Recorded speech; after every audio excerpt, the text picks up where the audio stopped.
Okay. Can somebody read the shloka and the translation for me, please?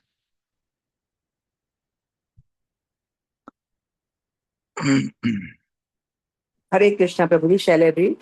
Yes, Amrita Yeah. Mataji. Bhagavad Gita 10.11 तेषामेवानुकम्पार्थम् अहम् अज्ञानजं तमः नाशयामि आत्मभावस्तो ज्ञानदीपेन भास्वता. Translation में depend शील प्रपात की जय. To show them special mercy, I, dwelling in their hearts, destroyed with shining lamp of knowledge the darkness born of ignorance. Hare Krishna Prabhuji. Thank you. Hare Krishna. Thank you, Mataji.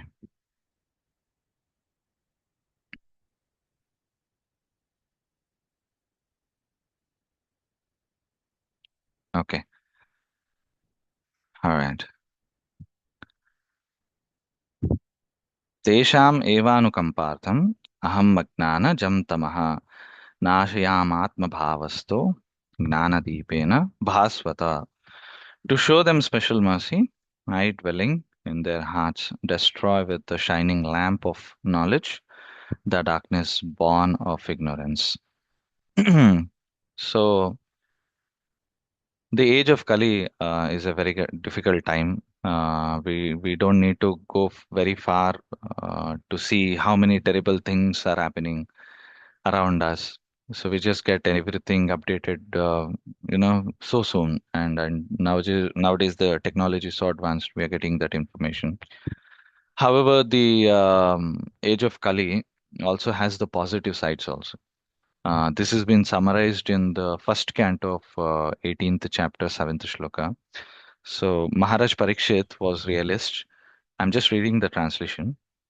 Like the bees who only accept the essence of a flower, he knew perfectly well that in this age of Kali, auspicious things produce good effects immediately, whereas inauspicious acts must be actually performed to render effects. So he was never envious of the personality of Kali. That means we can go and talk, discuss about how Vedic society in the previous eras were wonderful, how the societies existed, and so many things we can discuss all this. But are we qualified enough to, live like that? So that is the question mark. We still would have. We can talk about how the different sects of the society, like um, Brahmanas or Kshatriyas were, so how elevated they were. But still, if we consider for this age, we will not really be, the solution for all these problems. We are actually the bigger part, I mean, the bigger part of the problem. So we are also part of the problem which is being seen. So the reason the Kali Yuga exists is exactly to give us a chance to progress spiritually, despite so many shortcomings, so many anarthas we have. Okay, so for this we receive a lot of opportunities. Not only does Lord Chaitanya come to bring us the chanting of holy names, but we are also not punished for our so many sins we have done in the past lives. So that is something which is beautiful of taking advantage of bhakti process in this age. Definitely our minds are very disturbed, and we lack the mental equilibrium. So our it's not stable. So that is what we are seeing people in this era, and we frequently desire for sinful things. We are getting attracted towards that. So we think badly about people, and we offend mentally so many exalted personalities also. So things like that actually would, if it is done in the previous ages, as I said, we would be punished, just thinking about it. But in Kali Yuga, we are not punished severely as long as we control ourselves. So, so until it is converted into concrete actions. Yeah. So say for example, I will think something bad about a person, so you go and speak to someone, okay, it becomes an offense, right? So, but mentally you're keeping. Of course, there is effect on that, but compared to the previous ages I'm talking about, okay. So on the other hand, even when we can't perform pious activities due to lack of material resources, energy, or our ignorance, you can say, we can still have at least sincere desire to do so. So we already get the benefits. Like somebody wants to, think about, how I can approach a spiritual master, or how I can do something, seva, bhava, all that is there. Even at least that thought is there, the Lord comes near to us. So the Lord provides everything for him. So that's how, because I'm connecting these things to this shloka. So one may not even be able to properly follow the principles of spiritual life, but at least if someone has the desire, this is sufficient enough him to award and bring him to the better situation, at least in the next life, if not in this life. So that is the advantage of this, the Sankirtana movement, and especially in the Kali Yuga. So the age of Kali Yuga is a great opportunity for us. It's an age especially tailored for our deficiencies. Whatever we are doing, we'll see deficiency, whatever we are doing. Okay. So this shows the special mercy of the Lord in creating paths for spiritual advancement in many different circumstances. We always have that free will, and things are never automatic, but the door is always open. We just need to decide to go through. So the positive sides of the Kali Yuga, in fact, is glorified in many passages. It is described as a glorious age. For example, in the 11th canto, there's a series of verses which is there, which is explained that this Kali Yuga is so abominable. Okay. So, and those who are actually advanced in knowledge as in those who want to seek the spiritual knowledge. Okay, so that such enlightened people, worship Kali Yuga, taking the performance of Sankirtana. So there's no higher possible gain or any other method where we can elevate ourselves uh, throughout this material world wherever we go. So this Sankirtan movement is very much glorified, and this is the only solution or the path which is attainable oneself to come out of the cycle of repeated birth and death. Even the the 11th canto speaks about how the inhabitants of Satya Yuga and other ages, because they were so advanced and they glorified Kali Yuga also, that this is the easiest process to remember Lord Narayana. And so we have so many holy rivers, we have so many devotees we are meeting, so lot of availability is there nowadays. If you see, just open a mobile and you have the app, or you just Google search, you're getting the Shastra. But those days, if you remember, people used to travel so long just to meet a sadhu. Forget about getting the instructions. Just to go meet, we don't know. There's no information. But even previous ages also. Okay, if we have today. So that's how it is getting advanced and advanced in terms of technology, and we take advancement of that and utilize that in our spiritual life. That is what is in. So, these several verses have been spoken by Narada Muni also. He is a Trikala Gnani. So he knows the past, he knows the present, and he knows the future. So he therefore speaks about direct realizations, how to balance our problems of life and see our deficiencies, what we have in this age, and what we have the great facilities in performing bhakti. Because in the inhabitants of other ages, also the devatas, the demigods, who are seeking eagerly, so they take the opportunity of this age.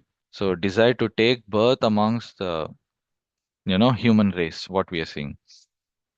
So there are different types of pious activities mentioned in the Vedas, giving different results. But they all keep us in material world. Okay, we may go keep traveling to different realms, different dimensions. So that happens. But even the great sages who are the practitioner of devotional service, but they may be mixed with some other gnana, they want to go to different loka, like Jana loka is there, Tapaloka is there, Satya loka, but still they remain in material world. Of course, if we see the advancement in, they're almost like, they're almost reaching the Brahmaloka because it's so advanced. So Janaloka or Tapaloka, and they live for literally like till the existence of this universe. That's the stretch they can live. That's the and they're able to create things. We cannot create things. We are just utilizing whatever is there, but they're so powerful. They also desire to come into this sankirtana moment. So we don't know, we are meeting so many devotees, we are meeting so many great personalities. Of course there are devotees who try to exploit us. I'm not talking about the bad side of things which is happening, but the things, we see so many devotees coming, exalted devotees, we take their association, so we don't know who these personalities are. So the love for Godhead can take place for us, bringing us to the position that direct association of the Lord is available in this age. So, so this is the mercy of Lord Chaitanya Mahaprabhu and chanting the holy name. So this is the advantage of this yuga, I can say. Okay, so I have an example related to this. How related to this shloka, um, you know, Chaitanya Mahaprabhu's pastime. So there's this Maharaj Prataparudra. He was a very powerful king who ruled during, when Chaitanya Mahaprabhu had appeared. So almost like 40, 43, 45 years he ruled from 1497 to 1540. So now, that is the time when Mahaprabhu also was traveling. He appeared and he came to Orissa, Jagannath Puri, and he performed his pastime. Now, he was also a Gajapati. Now, wow, Gajapati means he's the first servant of Lord Jagannath at Puri. So we see that every year in the TV during the, now also annual Rath Yatra which happens. The king of the Puri is bought in a palanquin and he, sweeps the Ratha with broom, he washes and he performs arati. So all that things we see. So those days, this king also, Prataparudra, was a very powerful king, and he was the chief patron of Jagannath Puri temple. During his existence, he checked, as in he controlled the kingdom, that any attacks from the Mughal side, as we understand the history, Mughals were taking over the entire of North India and then later on came to South. So Orissa was overall protected by the powerful kings who were devotees of Lord Jagannath. So Prataparudra was a very powerful king. He did not allow. And on top of that, he was a very pure devotee of the Lord who was always eager to serve him. So this is particularly explained, glorified in Srimad Bhagavatam also in one of the purport by Srila Prabhupada, how greatly powerful he was for Utkal region, Orissa. And though he was so much busy, always with his responsibility, he made that point. He served Lord Jagannath at least once a year during the festival time, go to the temple, so frequently visit and thinking about how develop the city and construct temples, develop the faith among the masses of people also. So that was the scheme he was having. Okay, he was having that kind of a idea. So so it is very important that king accept the supremacy of the Lord. So this God consciousness. actually helped him in material prosperity. So he was always subordinate to Lord Jagannath, and that's why he was so powerful. We have heard many stories about how in the past different kings, being the pure devotees of the Lord, received the special mercy and they were able to protect themselves from external attacks. So one such example. But at the same time, there's a pastime of this Maharaj Prataparudra trying to meet Lord Chaitanya, because when he came to Jagannath Puri, we all know the pastime how Lord Chaitanya met Sarvabhauma Bhattacharya. uh, but despite all these things, when Sarvabhauma Bhattacharya pleaded with Chaitanya Mahaprabhu that the king wants to meet you, so Chaitanya Mahaprabhu flatly rejected him. So he said, he argued that a king is always engaged in material activities because he is taking care of the kingdom. There's taxes, there's money, there's acquiring of places, so many things, politics, diplomacy, so many things you have to look into. So he said, I am a sannyasi, I have renounced everything. So it's like drinking poison if I meet a materialist person. So the Lord is, playing a leela here also. So he warned that if such request continued, O Sarabhoma, and I shall leave Jagannath Puri altogether, I will go away somewhere else. So this was something which okay, the matter got closed. I mean, they, because Sarvabhauma Bhattacharya was repeatedly going and asking.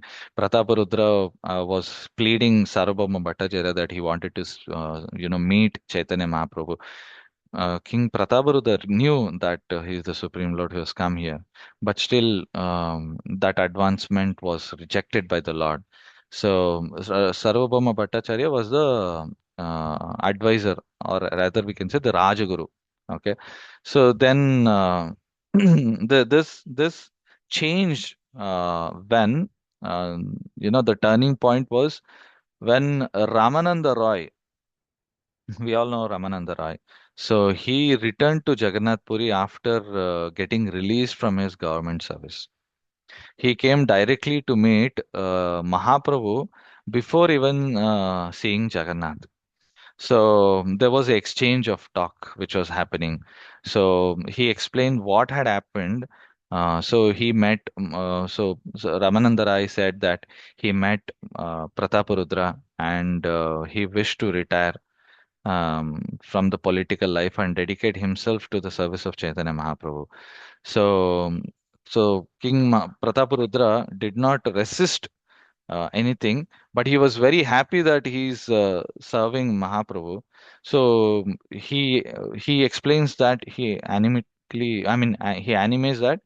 So he rose from the throne and he went down and embraced Ramananda Rai, and he showed the symptoms of devotion. So there was a tears in eyes, and he was completely convinced that what he's doing is correct. So he requested him to serve Chaitanya Mahaprabhu, without any anxiety. So he released him.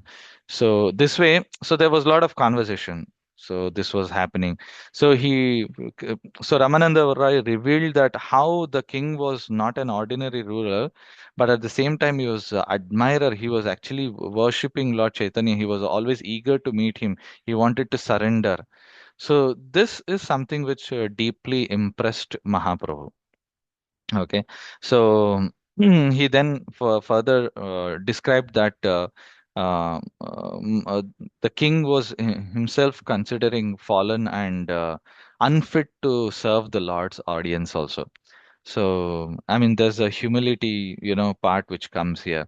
So the king was not demanding any royal privilege. He was lamenting in humility. He said so he mentioned this. So Krishna Chaitanya Mahaprabhu is Krishna himself. He's the son of Maharaja Nanda, and if this life if he could not serve the Lord or his devotees, so in he might not be allowed to do so in the future also. So he thought that he's not getting anything. So King Prataparudra said that um, you know his life is over. There's nothing which is left. Sorry. So, if you see previously, Chaitanya Mahaprabhu had discussed Ramananda Roy about the devotional sentiments of the gopis, accepted him as the most trusted and loved associate. So this was a very, very intimate pastimes which we can read in the CC Chaitanya Charitamrita.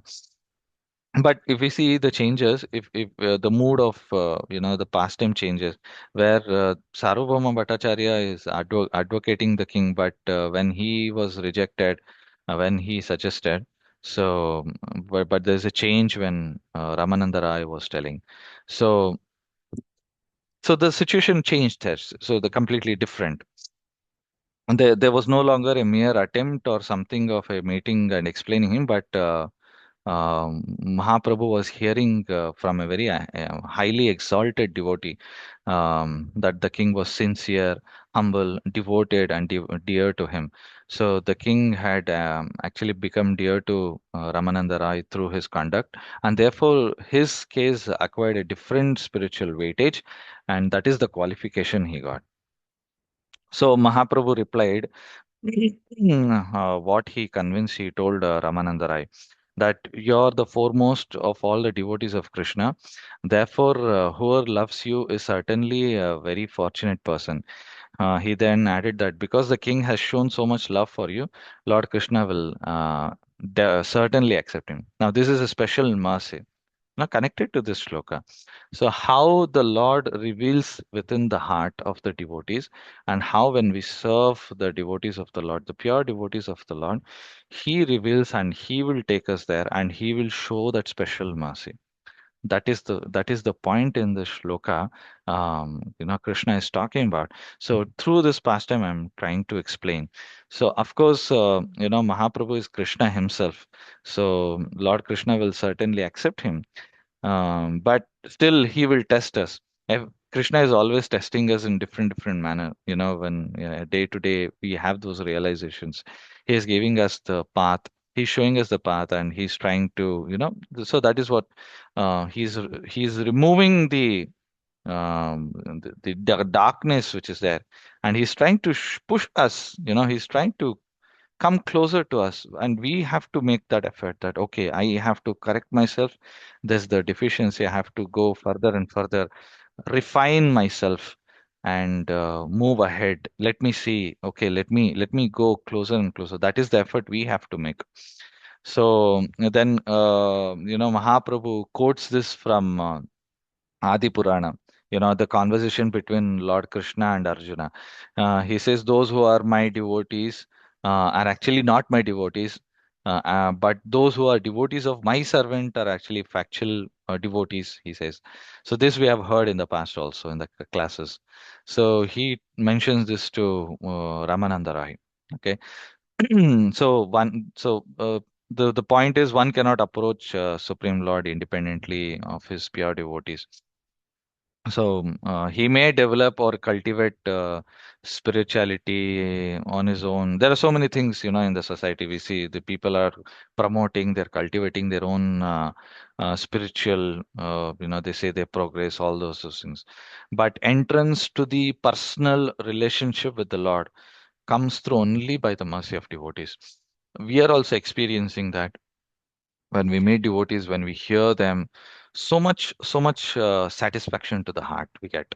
So much we are satisfied. Sometimes we are listening to the class, sometimes we are associating with them. There's tears flowing from our eyes. So much things which are happening, and we are also able to understand. Yes, there's so many things, pastimes, and so many changes. Also, we also want to acquire. I want to see changes in my life. Also, I want to see changes in myself. Also, that is there. So that's why when Maharaj Prataparudra directly desired to meet Mahaprabhu, it did not work out. Okay. And even through Sarvabhauma Bhattacharya also. Of course, there's a play here, why when he recommended, and the approach, Sarvabhauma Bhattacharya, and how, Ramananda Rai, there's a difference in that. Okay, so how it brought success by pleasing. Okay, so the king's humility and determination played a very essential role here. So this is something quality which we also have to acquire, the determination and the humility. So when Sarvabhauma Bhattacharya later informed him that the Lord had refused to see a king, so he did not become offended. Of course, anybody, he's a king, he's such a great personality. His sannyasi has come. So, anybody can get offended because of the royal pride, all that. But instead, he lamented that Chaitanya Mahaprabhu had descended to deliver all kinds of fallen souls and lamented that he alone is left. That is the point he mentioned. He considered his kingdom, his royal body, the possessions, everything useless without the mercy of the Lord. So this is the things which changed here. So he even declared that if he could not obtain Chaitanya Mahaprabhu's mercy, he no longer wished to continue living, um, in this world. So this determination astonished Sarvabhauma Bhattacharya because that intensity is not expected from a worldly person surrounded by wealth and power because it's so intoxicating. We also sometimes get intoxicated, when we have so much of wealth, the way we behave, the way we speak. Even someone is very powerful, we see that how, they're behaving. Those things happen.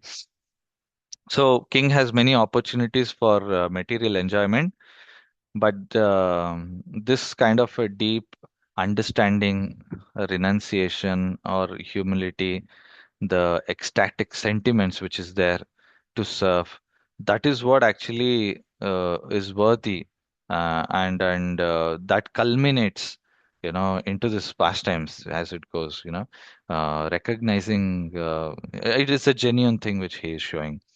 So overall from this shloka, what I'm trying to say is the special mercy of the spiritual master and Krishna will work together. Sarvabhauma Bhattacharya acted as the king's spiritual guide. He was always guiding him. He approached him and he blessed him and confirmed that Mahaprabhu would be merciful. So Sarvabhauma Bhattacharya was always guiding him. He has already met the Mahaprabhu and he had the conversation. Then he surrendered. That happened. And, Ramananda Rai comes in between. And more and more there's acceptance from Mahaprabhu's side. So then he began worshiping him internally. So all these hearing the pastimes.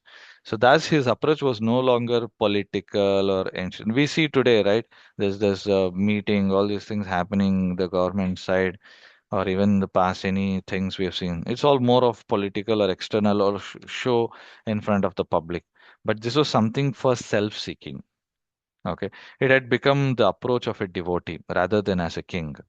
So, grounded with humility, dependence, and mediation of advanced Vaishnavas. So, there are so many Vaishnavas at that time. So, the king is trying to approach Mahaprabhu. So, how did Mahaprabhu get convinced? It's just by diplomacy or any insistence or some forceful things. It was only because of the love of his devotees. How the two devotees, Sarvabhauma Bhattacharya and Ramananda Rai, were able to show Mahaprabhu and make him that king is a genuine personality and his humility is right there and his intense desire to get the mercy. So this this is where one gets the qualification to meet the Lord later. So the by the mercy of the Vaishnava, the devotees and the spiritual master, one is able to go to the Lord, approach, understand, and able to serve. That is what is changing. So this kind of a knowledge and this shining knowledge, which is mentioned in this shloka, awakens when we have the genuine desire and we want that real transformation happening, and we just want to change ourselves. So that surrender without pride is possible, by the mercy of the Vaishnavas. Okay, so I conclude here with the class. Okay, thank you very much, devotees, for today's this opportunity. Until we meet next time. Okay, thank you very much. Hare Krishna. Dandavas Pranam. Thank you, Prabhuji. Hare Krishna. Dandavat Pranam. Hare Krishna, Prabhuji. Pranam to everybody.